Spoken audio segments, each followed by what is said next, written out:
It's not enough, though, to say that I inherited, as if through genes, my love of freedom and equality. These things don't pass in DNA, so figuring out exactly how I came to love democracy demands some further thought. To my great surprise, I think I may owe these passions to my grandmother, my mother's mother.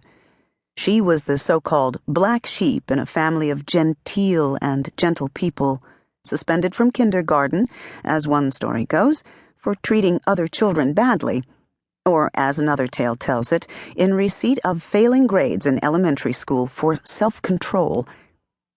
Very late in her life, she was diagnosed with some form of bipolar disorder, was medicated, and became kind. I was glad to get to know her then and find something in her, if not to love, then at least to feel some affection for.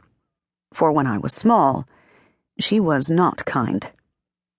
After my grandfather died and my grandmother finally decided, I think out of necessity, to overlook the fact that her daughter, my mother, had married a black man, she began to visit us.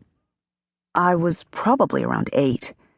She insisted on bringing and making us drink Tang, because this is apparently what the space shuttle astronauts survived on. I recall she generally smelled pretty rank, and she was full of criticisms, particularly of me. I drank too much water.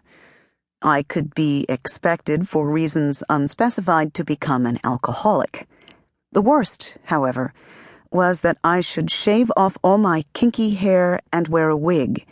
If I chose not to do that, I should expect to get nothing from life. No love, no job, nothing. She tended to write letters with keywords set out in uppercase, NOTHING. My mother had an inspired way of dealing with this bullying. She changed the table seating arrangement to seat my grandmother next to me instead of across from me. Seated beside me, my grandmother could no longer see me. The thought was that perhaps, if she could not see me, she would not criticize me. This turned out to be true. Invisibility brought at least a lessening of affliction. It was my younger brother, though, who rescued me finally after a few years from my torment.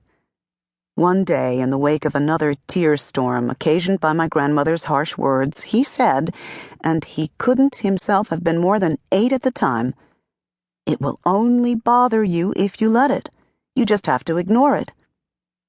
In this instance, since my grandmother's words were truly only words and had no other material effects, he was right.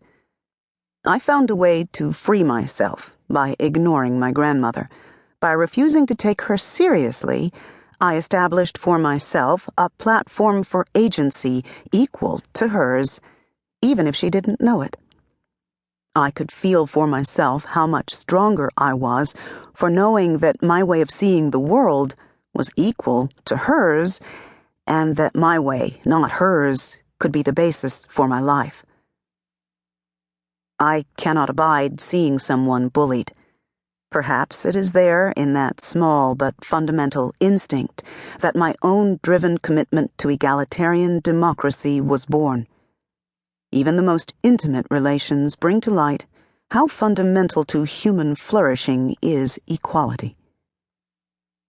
This point, however, simply leads to another question.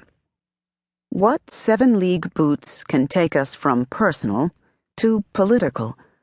How and why does one leap from a concern, which surely we all have, for decency in human relations, to a love of democracy? How does one come to understand that these things are connected? And how might this all happen in childhood? Because I did love democracy and, above all, equality before I left youth behind. Working with my night students brought me back to my origins. My father certainly took up my political education from an early point. The summer I was 7, he had me read Ivanhoe, and let's go ahead and rehabilitate another repudiated text, Uncle Tom's Cabin.